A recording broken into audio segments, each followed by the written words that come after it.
যদি তৰুণ গগৈ নাতিনীয়েক ভাৰতীয় নহয়, অসমীয়া নহয়, তাতকৈ দুখ আৰু লাজৰ কথা কি থাকিব পাৰে। আৰু 10 ছেপ্টেম্বৰত মই প্ৰমাণ সহকাৰে দিম আৰু মুখ্যমন্ত্ৰী আসনৰ পৰা মই এটাও অসত্য কথা ক'ব নোৱাৰোঁ। মই আজি অসমৰ মুখ্যমন্ত্ৰী, যদি পাকিস্তানে মোক দৰমহা দি থাকে মই পাকিস্তানৰ এজেণ্ট হ'লো নে নাই? তাতকৈ আৰু কিবা প্ৰমাণ লাগে নেকি? নিলজ্জ মানুহেহে ইয়াতকৈ বেছি প্ৰমাণ খুজিব। এজন প্ৰাক্তন মুখ্যমন্ত্ৰীৰ ল'ৰা 3টা কথা কৈ দিলে হ'ল যে পাকিস্তানত মই গৈছিলোঁ নে নাই। সেইটোকে অকাই পকাই কিয় থাকে? পাকিস্তানত যোৱা নোযোৱাৰ কথা সুধিলে তেওঁ পেহেলগামৰ কথা কয়। মানুহবিলাকতো বুৰ্বক নহয়, যোনে টিভি চাইটো বুজিয়ে পায় যে ই চিধা কথা ক'ব খোজা নাই। 15 দিন পাকিস্তানত থাকি অহাটো হয়নে নহয়? ইমান ধুনীয়াকৈ নামাজ পঢ়িব ক'ত শিকিলে? আমাৰ অসমত আৰু ভাৰততো ট্ৰেইনিং ইনষ্টিটিউট নাই। 15 দিনতে নামাজ পঢ়ি আহিলে নেকি?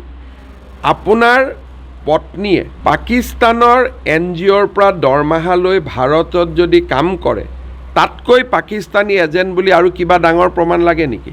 মই কাম কৰিছোঁ ভাৰতত, মোৰ দৰমহা আহিছে পাকিস্তানৰ পৰা, তাৰ বাদে আৰু কি লাগে? লাষ্টত মই ইমান দিন আৰু এটা কথা নোকোৱাকৈ ৰাখিছিলোঁ যে আপোনাৰ পত্নীৰ নাগৰিকত্ব কি আছে কি নাই বাদ দিয়ক, আপোনাৰ ল'ৰা আৰু ছোৱালীটোৰ নাগৰিকত্ব কি, এই কথাটো আপুনি ৰাইজক কওক। ধৰ্ম কি মই পিছত সুধিম। মোৰ সন্দেহ আছে আৰু 2 দিন পিছত মই কমো যে 2গৰাকী ল'ৰা আৰু ছোৱালী ভাৰতীয় নাগৰিক নহয়। আৰু এইটো মই মুখ্যমন্ত্ৰী হিচাপে কৈ আছোঁ। প্ৰথমেতো পৰিবাৰ ভাৰতীয় নহয় বুলি ক'লোঁ, এতিয়া তেওঁৰ ল'ৰা আৰু ছোৱালীও মই ভাৰতীয় নাগৰিক নহয় বুলি কৈছোঁ। যদি তৰুণ গগৈ নাতিনীয়েক ভাৰতীয় নহয়, অসমীয়া নহয়, তাতকৈ দুখ আৰু লাজৰ কথা কি থাকিব পাৰে। মই এই অভিযোগটো আজি কৰিছোঁ। অলপমান মোকো সময় লাগিব প্ৰমাণ আনিবৰ কাৰণে, কিন্তু মই কৈছোঁ, ৰিক্স লৈয়ে কৈছোঁ, কিন্তু প্ৰমাণ ছেপ্টেম্বৰৰ ভিতৰত আহিব। আৰু 10 ছেপ্টেম্বৰত মই প্ৰমাণ সহকাৰে দিম আৰু মুখ্যমন্ত্ৰী আসনৰ পৰা মই এটাও অসত্য কথা ক'ব নোৱাৰোঁ। মই আজি অসমৰ মুখ্যমন্ত্ৰী, যদি পাকিস্তানে মোক দৰমহা দি থাকে মই পাকিস্তানৰ এজেণ্ট হ'লো নে নাই? তাতকৈ আৰু কিবা প্ৰমাণ লাগে নেকি? নিলজ্জ মানুহেহে ইয়াতকৈ বেছি প্ৰমাণ খুজিব। মই পদত্যাগ কৰিম নকৰিম পিছত হ'ব, কিন্তু অসমৰ মানুহেতো মোক পদত্যাগ কৰিব দিবও লাগিব।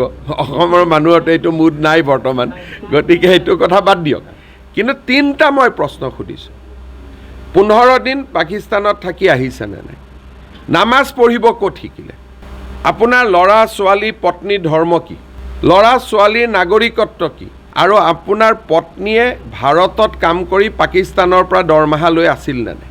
ইয়াতকৈ আৰু কি লাগে? ইয়াতকৈতো ডাঙৰ প্ৰমাণ বিন লাডেনকো দিব নোৱাৰে আপুনি।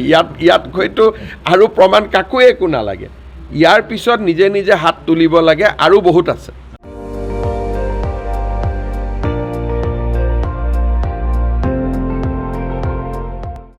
আপুনি চাই আছে ND24, সৰ্বশ্ৰেষ্ঠ নহয়, সৰ্বোত্তমৰ দৌৰ।